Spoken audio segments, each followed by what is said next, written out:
ప్రభుత్వము అట్లానే పోలీసు మోకలు కలిసి జూలై 4న హత్య చేశాయి. నెల్లూరులో వాస్తవికంగా హత్య చేసిన పోలీసు మోకలు ఈరోజు అనేక మందికి ప్రజా సంఘాల నాయకులకి ప్రజా జీవితంలో పనిచేస్తున్న నాయకులకి బహిరంగంగా లేఖలు రాస్తూ బెదిరింపులకు గురి చేస్తున్నారు. కారణం వీళ్ళు ప్రజల పక్షాన నిలబడి పోరాడుతున్నారు. ప్రజల పక్షాన నిలబడి మాట్లాడే వాళ్ళ గొంతు నొక్కడానికే ఈ పాలకులు ఇటువంటి వైఖరిని అవలంబిస్తున్నారు. వ్యక్తుల్ని మనుషుల్ని హత్య చేసి వాళ్ళ భావాల్ని రాజకీయాల్ని చంపలేరని చెప్పి ప్రగతిశీల కార్మిక సమాఖ్య విశ్వసిస్తుంది. అందులో భాగంగానే ఈరోజు కామ్రేడ్ గంటి ప్రసాదం గారి సంస్థల సభ నిర్వహించుకుంటున్నాం. ఇప్పుడు సభ స్టార్ట్ అయ్యే ముందుగా పినాకపాణి గారు స్టేజ్ మీదకి రావాల్సిందిగా ఆహ్వానిస్తున్నాం. దినసం నుంచి పినాకపాణి గారు రాష్ట్ర నాయకులు స్టేజ్ మీదకి రావాల్సిందిగా ఆహ్వానిస్తున్నాం. అట్లానే పీడిఎం రాష్ట్ర ప్రధాన కార్యదర్శి వై వెంకటేశ్వరరావు గారిని వేదిక మీదకి రావాల్సిందిగా ఆహ్వానిస్తున్నాం.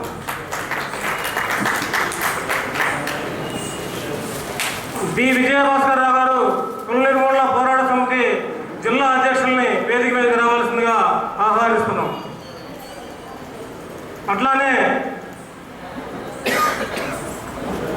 బొబ్బిలి కళాశాల సంఘం నుంచి ఎన్ అమిత్ నాయుడు గారిని వేదిక మీదకి రావాల్సిందిగా ఆహ్వానిస్తున్నాం. అలాగే బొబ్బిలి కళాశాల సంఘం అధ్యక్షులు అప్పలస్వామి గారిని వేదిక మీదకి రావాల్సిందిగా కోరుతున్నాం. ఆంధ్రప్రదేశ్ పౌర హక్కుల సంఘం రాష్ట్ర ప్రధాన కార్యదర్శి చిలుకా చంద్రశేఖర్ గారిని వేదిక మీదకి రావాల్సిందిగా ఆహ్వానిస్తున్నాం.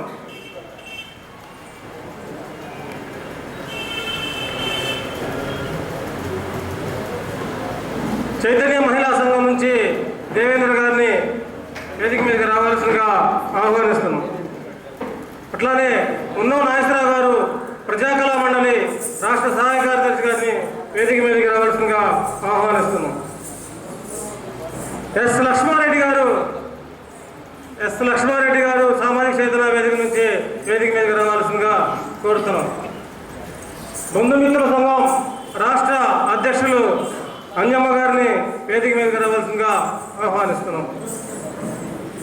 డి రామకృష్ణ బీకేఎస్ రాష్ట్ర ఉపాధ్యక్షుల్ని వేదిక మీదకి సాధారణంగా ఆహ్వానిస్తున్నాం.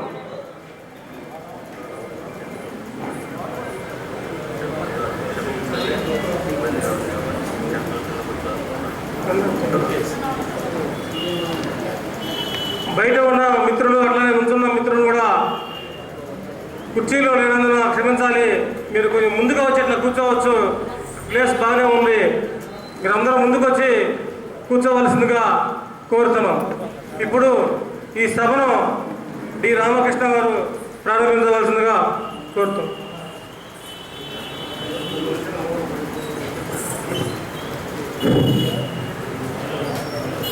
జోహార్ కామ్రేడ్ గంటి ప్రసాదం గారు కొనసాగిస్తాం గంటి ప్రసాదం గారి ఆశయాల్ని. మిత్రులారా, మన ప్రీతమ నాయకుడు గంటి ప్రసాదం గారి సంస్మరణ సభ ఈ రోజున జరుగుతుంది. సంతాప సూచకంగా 1 నిమిషం మౌనం పాటిద్దాం. అందరూ నేను నిలబడితే మౌనం పాటిద్దాం.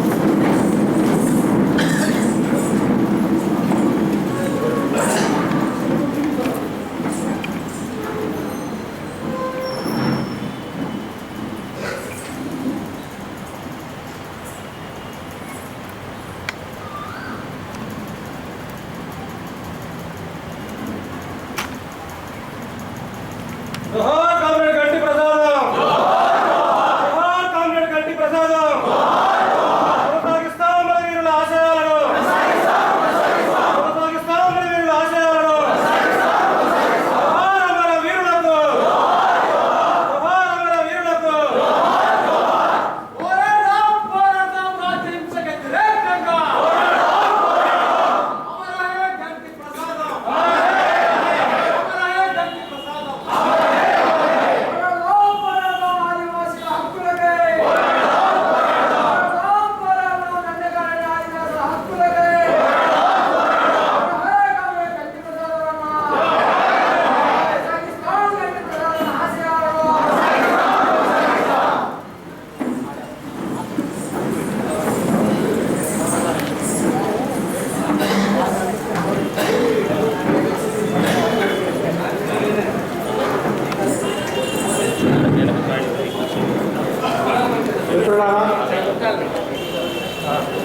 రోజున మన మధ్యలో గట్టి ప్రసాదం గారు లేరు.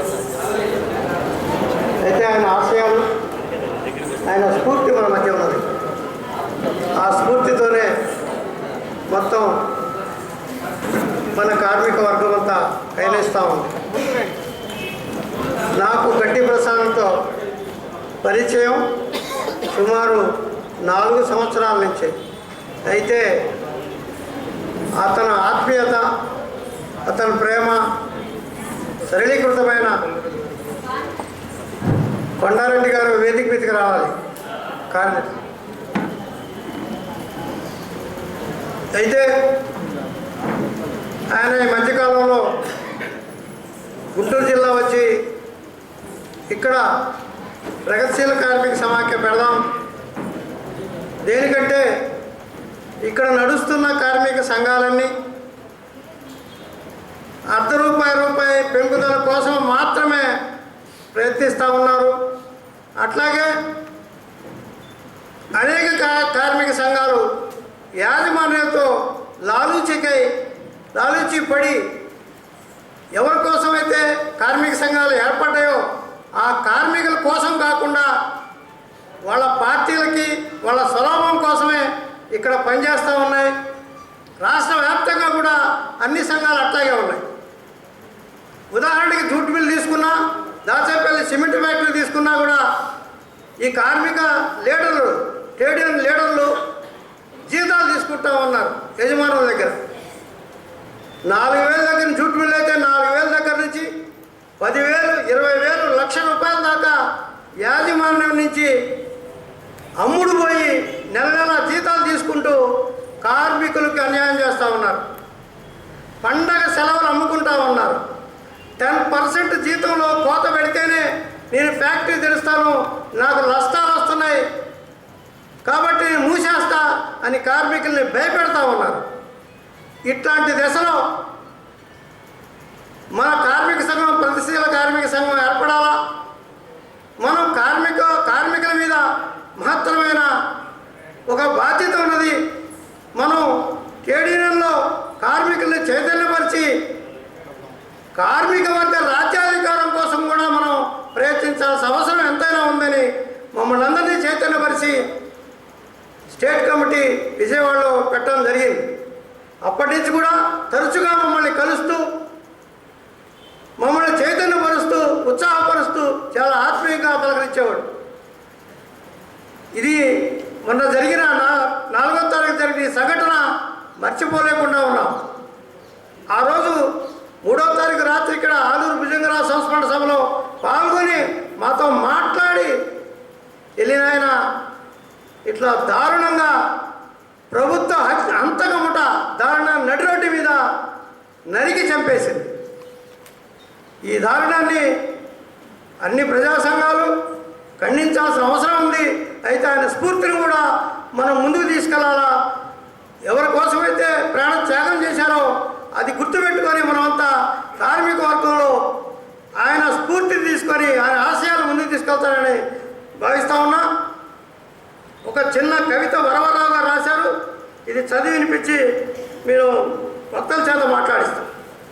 అతడేడి అందరినీ కలిసేటోడు, పిల్లల్ని పెద్దల్ని కార్మికుల్ని మేధావుల్ని ఎడమొహాల్ని పెడమొహాల్ని.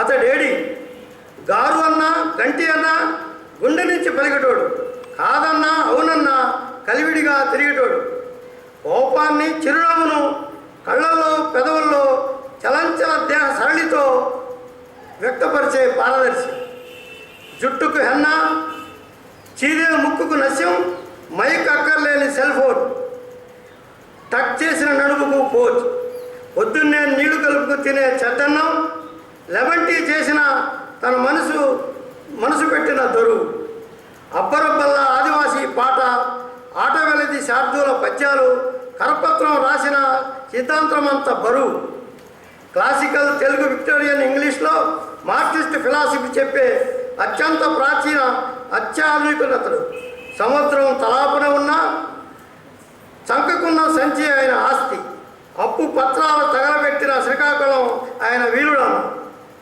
అడవిలో నడిచినా నగరంలో తిరిగినా అతనిది విప్లవమే మార్గం. తన కోసం, కుటుంబం కోసం కాదు, విప్లవం కోసం బతకాలనుకున్నాడు. ఎంత విసుక్కున్నాం మిత్రమా, నీ మీద ఎంత అలిగాం, ఎంత కోపడ్డాం, ఎంత పెద్ద మనసుతో సహించావు, ఎంత పసిపిల్లల వల్ల మర్చిపోయావు. ఎన్ని పనులు ఎదురు చూస్తున్నా నీ కోసం. మనుషులు ఎదురు చూసినప్పుడు వస్తావా మళ్ళీ కామ్రేడ్. జోహార్ కామ్రేడ్ గంటి ప్రసాదం, జోహార్ గంటి ప్రసాదం. కొనసాగిస్తాం గంటి ప్రసాదం ఆశయాల్ని. ఇప్పుడు మొదటగా బి అంజమ్మ అమరుల బంధుమిత్రుల సంఘం అధ్యక్షురాలు వారు మాట్లాడాల్సిందిగా కోరుతున్నాం.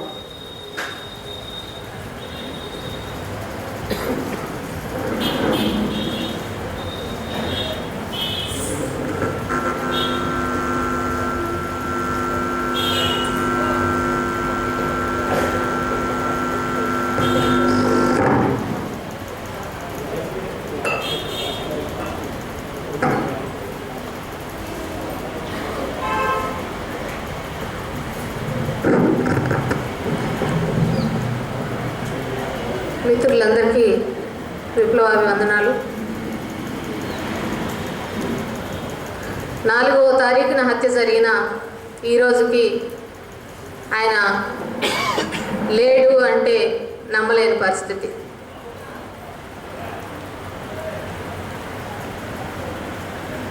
అందుకే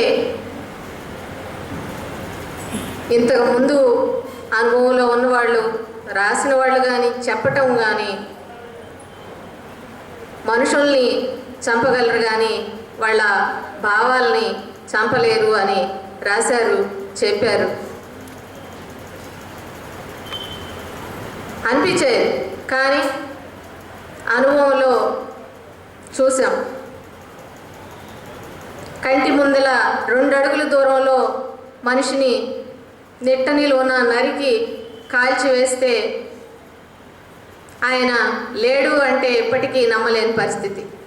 ఇంకా ఉన్నట్లే ఉంది. ఇప్పటికి కూడా ఇంకా కల్లో ఏమన్నా జరుగుతుందేమో ఇది అనిపించేటువంటి పరిస్థితి. 1:30 గంటలకి ఆయన చనిపోతే సుధీరు, నేను ఇద్దరం చూడటానికి వెళ్ళి చేతులు పట్టుకొని నుదుటి మీద చెయ్యి వేసి మాత్రం యువతలకు వచ్చాం.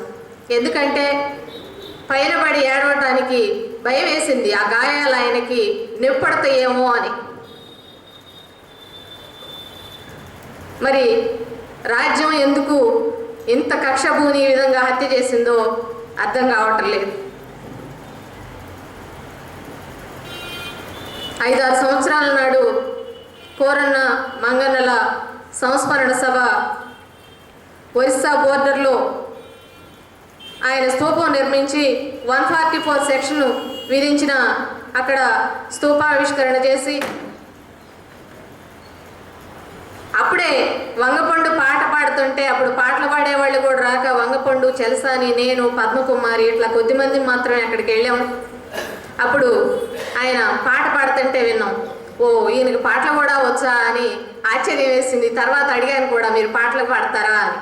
ఓ, పాడతాను అని చెప్పి అన్నాడు. అట్లాగే ఇదొకటే కాదు, జగబంధు అని ఒక అతను చనిపోతే అక్కడ వాళ్ళ కుటుంబం అక్కడ స్తూపం నిర్మించుకుంటే అప్పుడు కూడా 144 సెక్షన్ విధించి అక్కడికి వస్తే కాల్ చేస్తాం అని పోలీసులు మాట్లాడినా ఎక్కడో కొండల్లో నిర్మించిన స్తూపానికి అక్కడికి వెళ్ళి సభ జరిపి వచ్చాడు. అక్కడ సభలు జరపటమో, సమావేశాలు జరపటమో, లేకపోతే మా ఉత్తరాంధ్ర సదస్సు అని చిన్నపిల్లాడిలాగా చెప్పి అక్టోబర్ 31న అక్కడ సదస్సు జరుపుదాం, ముందలైతే వాళ్ళకి పనులుంటాయి అని అక్టోబర్ 31న శ్రీకాకుళం, విజయనగరం బంధుమిత్రుల సంఘం మహాసభలు, ఆ 2 జిల్లాలవి కలిపి మహాసభలు జరిపారు. ఎప్పుడు చెప్తా ఉంటే నేను, పద్మకుమారి ఇద్దరిమి అనేవాళ్ళం. మీరు మరీ చిన్నపిల్లాడిలాగా మరీ గొప్పలు చెప్పుకుంటున్నట్టుందండి, చెప్పొద్దు అట్లాగూ అని అనేవాళ్ళం. కానీ మాకు అప్పుడు అర్థం కాలేదు. అదే కాదు, ఇప్పుడు వివి రాసినా వేణన రాసినా ఎవరు రాసినా మేము అలిగాము, ఇంకా అలగము రాండి అని మేము కూడా చాలాసార్లు అలిగాము. అలగటమే కాదు, ఈయన మెతక మనిషి అని అనుకునేవాళ్ళం. అది తప్పని మాకు ఇప్పుడు అర్థం అవుతుంది. అంటే మనుషులు చనిపోయిన దాకా వాళ్ళ గురించి సరిగా అర్థం చేసుకోలేమో, అంత మూర్ఖులుగా ఉంటున్నామేమో అనిపిస్తుంది మా గురించి మాకే. 10 మందితో కలిసి తిరిగి ఆ 10 మందితో పని చేయటానికే ఎడమొహాలు పెడమొహాలు వేసుకొని నువ్వు అట్లా నేను ఇట్లా అనుకుంటా ఉంటే ఇంతమందితోనూ ఇన్ని సంఘాలతోనూ కలిసి పనులు చేయటం, పని చేయించటం అది ఎంత కష్టమో. అంటే అనుకునేవాళ్ళం మేము కూడా వాళ్ళ కుటుంబం లాగానే మా ప్రసాదం మా సొంతం అని వాళ్ళ కుటుంబం ఏ విధంగా అనుకుందో మేము కూడా ప్రసాదం గారు మా సంఘానికి ఏదో చెయ్యాలి, మాతోనే ఉండాలి అని అనుకునేవాళ్ళం. కానీ ఈరోజు ప్రతి వాళ్ళు మాట్లాడుతున్నా రాస్తున్నా మాకు అర్థమవుతుంది ఒకటే, అందరూ మా ప్రసాదం మా ప్రసాదం మా ప్రసాదం.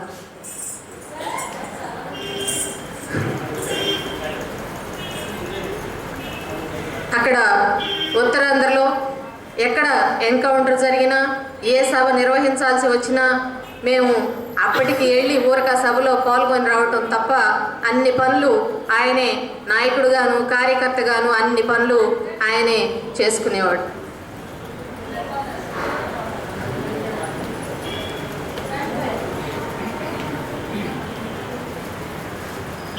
ఏది ఏమైనా రాజ్యానికి వ్యతిరేకంగా మాట్లాడినందుకు, అది ప్రజల కోసం ప్రజల శ్రేయస్సు కోసం మాట్లాడినందుకు ఈరోజు ప్రభుత్వం ప్రసాదం గారిని హత్య చేసింది. అంటే రోజు చెప్పిందే చెప్పుకోవటం లాగా ఉంటుంది మాకు సభల్లో. ఇప్పుడు 4 సార్లు 5 సార్లు మాట్లాడి అట్లా అనిపిస్తుంది, కానీ మళ్ళీ అదే చెప్పక తప్పట్లేదేమో. అడవుల్లో ఖనిజ సంపదని తవ్వుకోవడం కోసం సామ్రాజ్యవాదులు పెట్టుబడిదారులు అక్కడ ఉన్నటువంటి ఆదివాసుల్ని మహిళలపైన అత్యాచారాలు చేసి పురుషుల్ని చంపివేసి గర్భాల్లో ఉన్న పిల్లల్ని శూలాలతో పొడిచి బయటికి తీసి బయటికి ఆ శూలాలకు గుచ్చి పిల్లల్ని చంపటం, గ్రీన్ హంట్ ఆపరేషన్ పేరుతోనూ సల్వాజుడం పేరుతోనూ అక్కడ ఉన్నటువంటి ప్రజలపై అణిచివేతలు, ఆ నిర్బంధంలో నుంచి ఆదివాసులు మావోయిస్టులు ఒక్కటే అన్నట్లుగా ఉండటం, వాళ్ళ గురించి మనం గ్రీన్ హంట్కి వ్యతిరేకంగా ఒక కమిటీని రూపొందించటం, దానిలో చురుగ్గా పనిచేయటం, ఇట్లాంటివన్నీ కూడా ప్రభుత్వం సహించలేకపోయింది. అంతేకాకుండా ఈరోజు ఆదివాసీలకే కాకుండా బయట పనిచేసేటువంటి ప్రజా సంఘాల వాళ్ళని ఎవరిని ఈరోజు ప్రభుత్వం వదిలిపెట్టమని హెచ్చరికగానే ప్రసాదం గారిని హత్య చేసింది.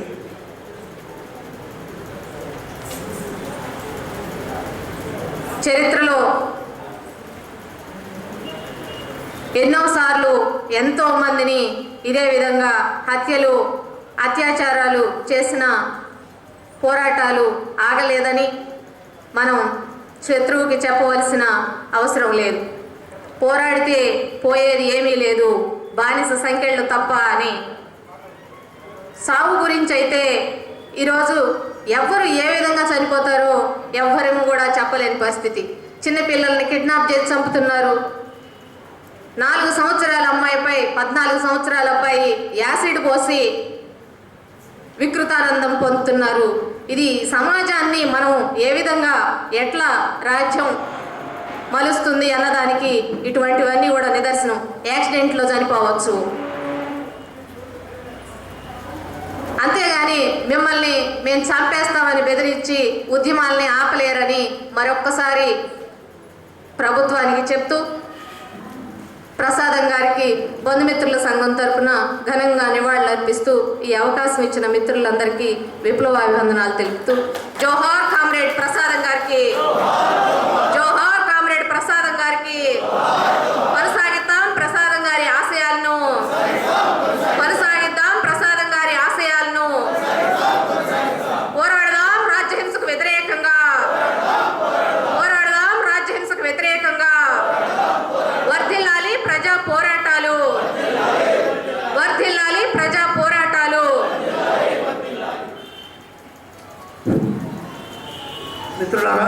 ఇప్పుడు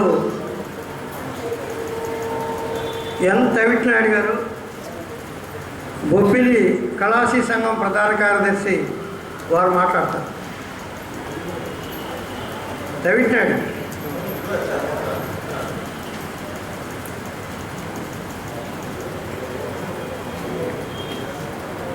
వేదిక పైన ఉంటున్న పెద్దలకు, ఈ సభకు వచ్చిన కామ్రేడ్స్కు మా బొబ్బిలి పట్టణ కళాశ్రీ సంఘం తరపు నుండి విప్లవ అభినందనలు తెలియజేస్తాం. గంటి ప్రసాద్ గారు అంటే బొబ్బిలి ఉత్తరాంధ్ర ప్రాంతంలో గురువు అనే పిలిచే స్థాయి ఆయనకి ఉంది.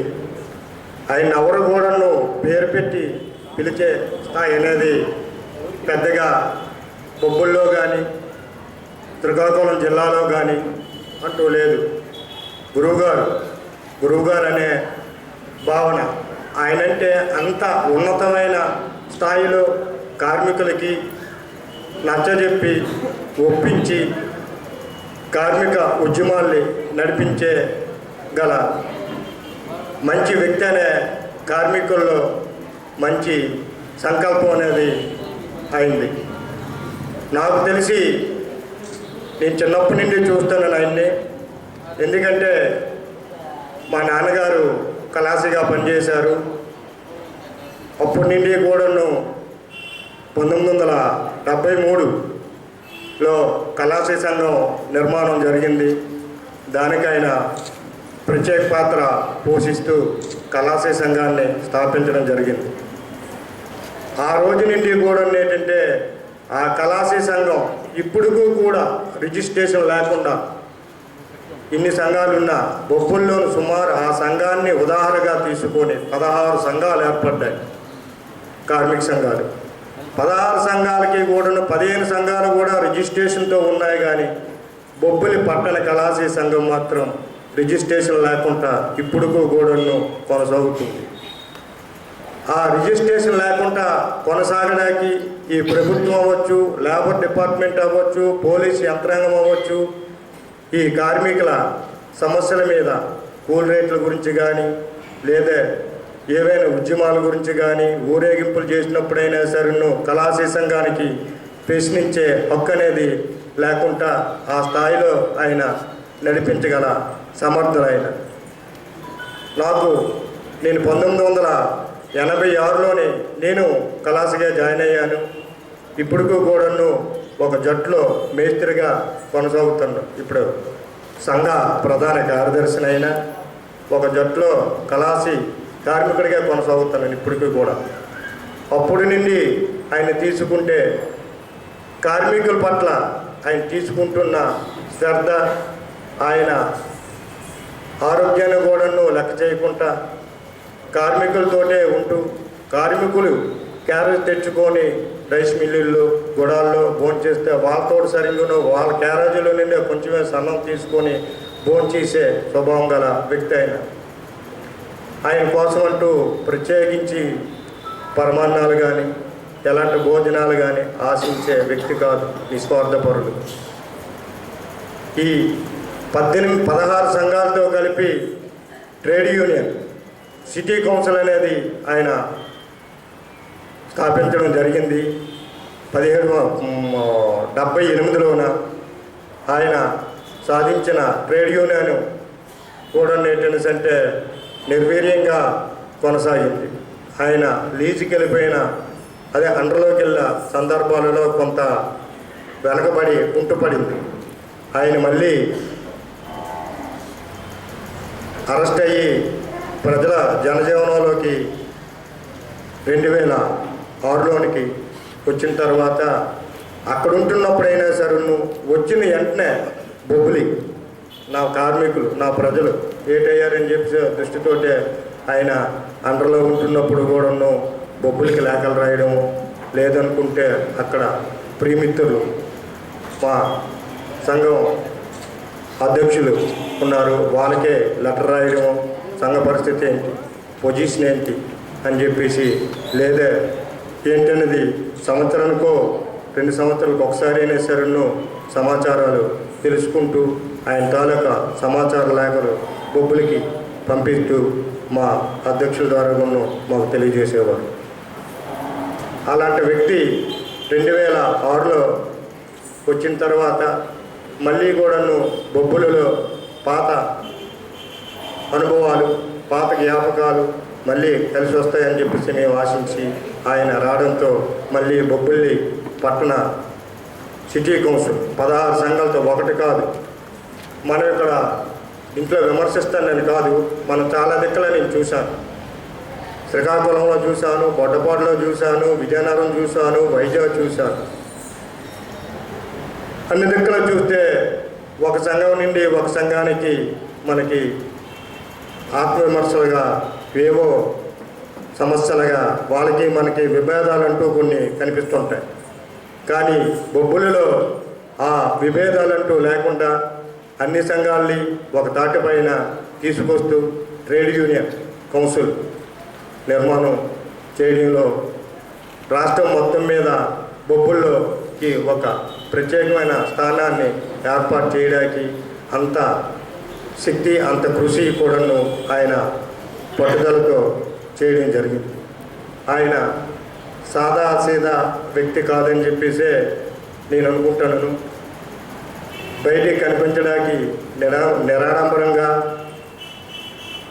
నిస్వార్థపరంగా కనిపించిన ప్రజల్లో ఎంతో ఒకరిలో ఇద్దరిలో కాదు, ఒక రాష్ట్రంలో కాదు, సుమారు 6 రాష్ట్రాల్లో, ఉత్తరాంధ్ర, మన రాష్ట్రమే కాకుండా ఒరిస్సా, జార్ఖండ్, ఛత్తీస్గఢ్, బీహారు ఇలాంటి రాష్ట్రాలతో కూడాను, రాష్ట్రంలో ఉంటున్న ప్రజలతో కూడాను సంబంధంతో ప్రజా శ్రేయస్సే తన శ్రేయస్సుగా పెట్టుకొని తన ఆరోగ్యాన్ని కూడాను చూసుకోకుండా ప్రజల కోసమే 24 గంటలు కూడాను ఆయన కష్టపడి ఆలోచిస్తూ ఆయన గడిపేవారు. అలాంటి వ్యక్తి బొబ్బులి రిలీజ్ అయి వచ్చిన తర్వాత మళ్ళీ ట్రేడ్ యూనియన్ నిర్మాణం కోసం మళ్ళీ బొబ్బుల్లో ఉంటున్న అన్ని సంఘాలని మళ్ళీ ఐక్యం చేస్తూ కార్యక్రమాలు తీసుకోవడం. మనకి ఇక్కడ చాలా వరకు తెలుసు, కొన్ని ఫెర్రో ఎల్ఐస్ పరిశ్రమలు ఉన్నాయి. మన వైజాగ్లో ఉన్నాయి, గరివిడిలో ఉంది, గరివిడిలో ఆంధ్ర ఫెర్రో ఎల్ఐస్ లిమిటెడ్ పరిశ్రమ ఉంది. అలాగే బొబ్బులు గోప్ సెంటర్లో కూడాను ఇన్ఫెక్షన్ మెటల్ ఫెర్రో ఎల్ఐస్, బెర్రో ఫెర్రో ఎల్ఐస్ యూనియన్. వాళ్ళకి మన రాష్ట్రంతో కాదు, సెంట్రల్తో సంబంధాలు, సెంట్రల్ మినిస్టర్లతోటి, సెంట్రల్లో ఉంటున్న నాయకులతోటి సంబంధాలు, టర్నోవర్లు చేసుకునే కెపాసిటీ గల వ్యాపారవేత్తలు. అలాంటి పరిశ్రమల్లోని యూనియన్ స్థాపించడం కోసం ఆయన గౌరవాధ్యక్షులుగా నన్ను కార్యదర్శిగా పెట్టి యూనియన్ రిజిస్ట్రేషను చేయించారు. ఆ యూనియన్ రిజిస్ట్రేషను అయిన తర్వాత ఆ విషయం తలుచుకుంటే ఇప్పుడు నాకు ఒళ్ళు జలజరిస్తుంది. జూలై 8వ తారీఖున వస్తాను, నేను ఇప్పుడు ఏంటంటే హైదరాబాద్లో ఉన్నాను అని చెప్పేసి 2వ తారీఖున చెప్పారు నాకు. అక్కడి వచ్చి 4వ తారీఖు నాడు ఈ వార్త చూసి టీవీలో వచ్చిన ఆయన మీద దాడిని చూసి నిర్గాంతరం అయిపోయి దాని మీద ఎంతో నిరాశ చెందడంతో మేము జరిగింది. అసలు ప్రసాద్ గారు లేని లోటు అంటే వాళ్ళ కుటుంబంలో వాళ్ళ అన్నదమ్ములు ఉన్నారు, వాళ్ళ కుటుంబం ఉన్నారు, వాళ్ళ అబ్బాయి ఉన్నాడు, తన భార్య ఉంది. వీళ్ళందరికంటూ ఆయన లేని లోటు అనేది బొబ్బుల్లో పట్టొచ్చినట్టుగా కనిపిస్తుంది. అది కళాశ్రీ సంఘానికి ఆ లోటు అనేది భర్తీ చేసుకోవడానికి బొబ్బుల్లో ఉంటున్న సీనియర్ కామ్రేడ్స్ ఉన్నారు. వాళ్ళ ద్వారా వారే ప్రసాద్ గారి ఆశయాలను ఆయన బొబ్బుల్లో నిర్మాణం చేయదలుచుకుంటున్న ట్రేడ్ యూనియన్ కౌన్సిల్ని, బొబ్బుల్లో ఉంటున్న ప్రజా సంఘాలని ఐక్యంగా చేస్తూ అన్నింటికీ కూడాను మా పట్టణ కళాశ్రీ సంఘం తరఫున మేము కృషి చేసి ఆయన లేని లోటుని ఆయన ఉన్నారని ఆయన ఆశయాలే నిలబెడుతూ ఆయనకి మేము అదే మా నివాళి అర్పించడం ద్వారా అని చెప్పేసి మేము అనుకుంటున్నామని చెప్పేసి నేను భావిస్తున్నాను. అసలు ఈ ప్రభుత్వం కిరణ్ గారు, మన ముఖ్యమంత్రి కిరణ్ మోహన్ రెడ్డి గారు అవ్వచ్చు, మన్మోహన్ సింగ్ గారు అవ్వచ్చు, చెప్పడానికి మాత్రం ఏంటంటే పోలీసులు ప్రజా రక్షకులు, ప్రజల కోసమే పోలీసు బలగాలని చెప్పుకుంటూ ప్రజల్ని మభ్యపెడుతూ వాళ్ళే గూండాలుగా ప్రభుత్వంలో ఉంటున్న, అధికారంలో ఉంటున్న నాయకులకి తొత్తులుగా, వాళ్ళ బాడీ గార్డులుగా ప్రజల్ని, ప్రజా ఉద్యమాల్ని, ప్రజల చైతన్యపరుస్తున్న నాయకుల్ని అణిచివేయాలనే భావాలతోటే ఇప్పుడు ఈ పోలీసు యంత్రాంగాన్ని ఈ ప్రభుత్వం నడుపుతుంది. గంటి ప్రసాద్ గారే కాదు, గంటి ప్రసాద్ లాగా జరిపించే వాయినతో ఉంటున్న ప్రజల్ని, ప్రజా ఉద్యమాలకు తోడ్పడుతున్న నాయకులను కూడాను అణిచివేసి ఇచ్చే ద్వారంలోనే ఈ ప్రభుత్వం ఉంది. ఈ గంటి ప్రసాద్ గారి ఈ హత్యను నిరసిస్తూ హైకోర్టులో ఓ బెంచ్ వేసి దీని మీద ఈ ముద్దాయిలు ఎవరనేది నిర్ధారణ చేసి శిక్షించాలని చెప్పేసి మా పట్టణ కళాశాల సంఘం తరఫున మేమేంటంటే ఈ ప్రభుత్వానికి, ఈ కిరణ్ కుమార్ రెడ్డికి, ఈ మన్మోహన్ సింగ్ గారికి మేము డిమాండ్ చేస్తున్నాం. ఈ ప్రసాద్ గారి విషయం అనేది ఇక్కడి వరకే కాదు, ఇప్పుడు చెప్పారు కదా, ఉత్తరాంధ్రలో ఏంటంటే గురువు గారు అనే పిలిపించుకునే ఇది ప్రసాద్ గారు అని పిలిచే ఒక ఎమ్మెల్యే అయినా సరే ప్రసాద్ గారు అని పిలిచే స్వభావం ఉండలేదు. బొబ్బులి రాజులు ఒకప్పుడు ఉమ్మడి రాష్ట్ర గవర్నర్గా పనిచేశారు ఆయన. వాళ్ళ అబ్బాయి కూడాను అతన్ని ప్రసాదు గారు అని పిలవడం కాదు, గురువు గారు అని పిలిచే స్థాయిలో ఆయన బొబ్బుల్లోనేంటంటే ఆ స్థానాన్ని సంపాదించుకుంటాం. అలాంటి వ్యక్తిని పట్టపగలు నడి రోడ్డు మీద పబ్లిక్గా ఈ ప్రభుత్వం ప్లాన్ చేసి హత్య చేయించింది. ఈ హత్య చేసిన దుండగల్ని వాళ్ళు ప్రచారం కూడా చేస్తారు, టీవీల్లో ఇస్తారు స్టేట్మెంట్లు, మేమే చెప్పాం, టైగర్లు వాళ్ళమి వీళ్ళమి అని చెప్పి చెప్తారు. వాళ్ళంటి వాళ్ళు ప్రభుత్వమే కానీ చేయకపోతే వాళ్ళని ఈ కిరణ్ కుమార్ రెడ్డి, ఈ మన్మోహన్ సింగ్ వీళ్ళు ప్లానేగా లేకపోతే వాళ్ళ మీద వెంటనే చర్య తీసుకున్నాం. వీళ్ళు అండదండలతోటే ఈ పోలీసులు ఈ హత్య చేశారు. కాబట్టి దీన్ని ప్రభుత్వం ఎవరైతే చేశారో వాళ్ళని పబ్లిక్గా ప్రచారం చేస్తూ వాళ్ళ మీద హైకోర్టు బెంచ్ చేసి న్యాయమూర్తితో విచారణ జరిపించి శిక్షించే వరకు మన ప్రజా నాయకుడు, ప్రజల కార్మిక వర్గ విప్లవ యోధుడు అయిన గురువు గారు ఆశయాల కోసం ఆయన్ని ఈ చంపిన వాళ్ళని శిక్షించే వరకు కూడా మన ఉద్యమాలు లాక్కుంటున్నాం. 1 by 1 ఇలాగే కొనసాగిస్తూ దీని మీద అన్ని గ్రామాల్లో, అన్ని ఊళ్ళల్లో కూడాను జరిపించి దీన్ని మన ప్రజా సంఘాల ఐక్యత నిరూపణ చేసుకుంటూ ఆ ఉద్యమాలను ఉధృతం చేస్తూ నిరూపణ చేయాలని చెప్పేసి, డిమాండ్ చేయాలని చెప్పేసి ఈ సభామూలకంగా ఈ సభలో పబ్బులి కళాశాల సంఘం బాధ్యుడిగా ఈ ప్రభుత్వాన్ని డిమాండ్ చేస్తున్నాం. ఈ అవకాశం ఇచ్చినందుకు ఈ పీకేఎస్ బాధ్యులకి, ఈ ప్రజలకి నా హృదయపూర్వక ధన్యవాదాలు తెలుపుకుంటూ గంటి ప్రసాద్ గారు ఆశయాలను కొనసాగిస్తామని చెప్పేసి ఈ సభామూలకంగా మేమందరం ముందు నేను తెలియజేస్తున్నాను.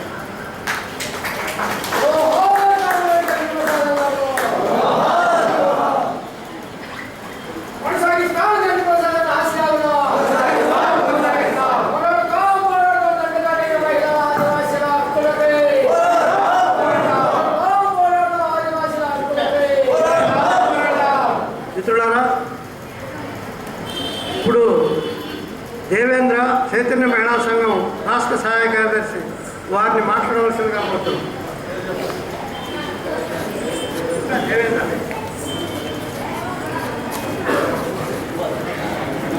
జోహార్ గంటి ప్రసాదం. మిత్రులకి ఉద్యమాభివందనాలు. గంటి ప్రసాదం మహిళలపై జరుగుతున్న నిర్బంధం గురించి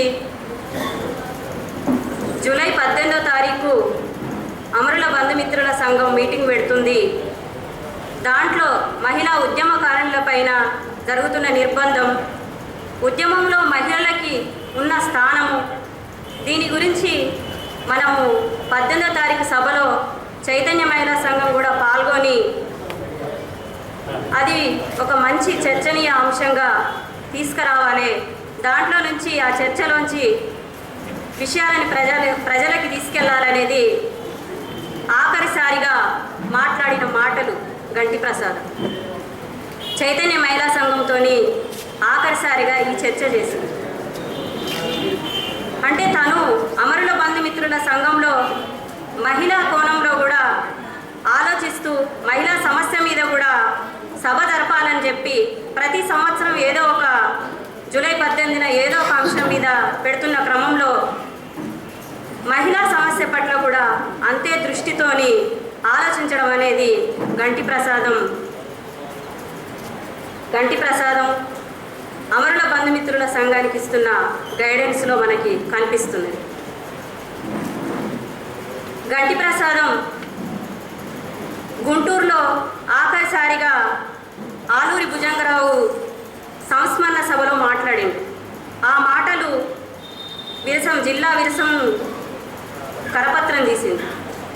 ఆ మాటలలో తను చరిత్ర అనేది వ్యక్తులదే చరిత్ర ఉండదు, మొత్తం ఉద్యమ చరిత్రలో వ్యక్తులు దారాల్లో పూసల్లాగా ఉంటారు అని తను మాట్లాడిన మాటలలో నిజంగా అలాంటి వాళ్ళు ఎవరు అనేది కూడా తను ఆ సభలో మాట్లాడిండు. తను మాట్లాడిన మాటలే ఈరోజు తన గురించి మనం మాట్లాడుకోవాల్సిన పరిస్థితి మనకి రాజ్యం కల్పించింది. తను నిజంగా చరిత్రలో దారుల్లో పూసలలో చరిత్రలో ఉద్యమ చరిత్రలో చర్చించదగ్గ వ్యక్తిగా ఎప్పటికీ ఒక ఆదర్శప్రాయమైన వ్యక్తిగా స్ఫూర్తిగా నిలిచిపోయింది. గంటి ప్రసాదం నిరంతరం మనకి ఏం చెప్తూ ఉన్నాడు?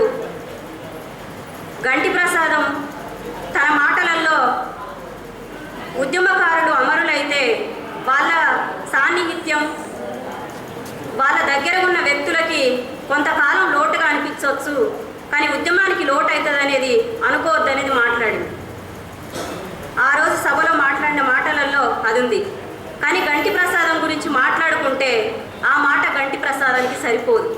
ఖచ్చితంగా గంటి ప్రసాదం అమరత్వం అనేది అతను పూడ్చలేని లోటుగా ఉన్నాడనేది వాస్తవం. ఆయన ఆచరణ అనేది ఉద్యమానికి అట్లా ఉపయోగపడింది అనేది వాస్తవం.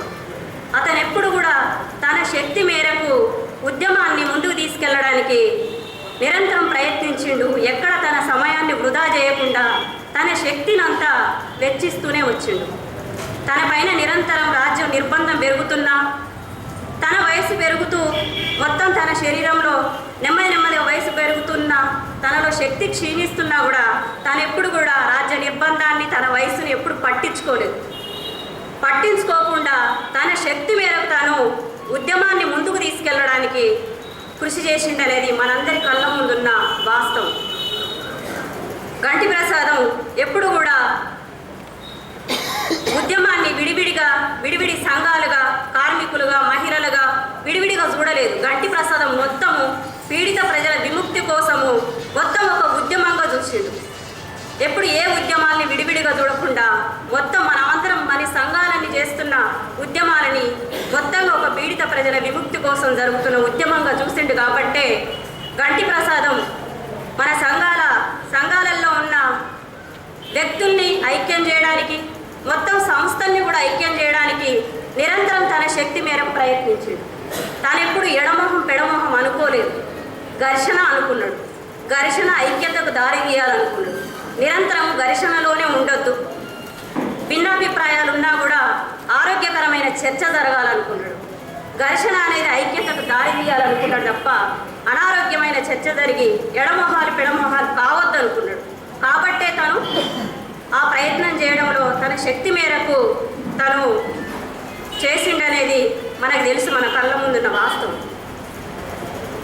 అట్లాంటి గంటి ప్రసాదాన్ని రాజ్యం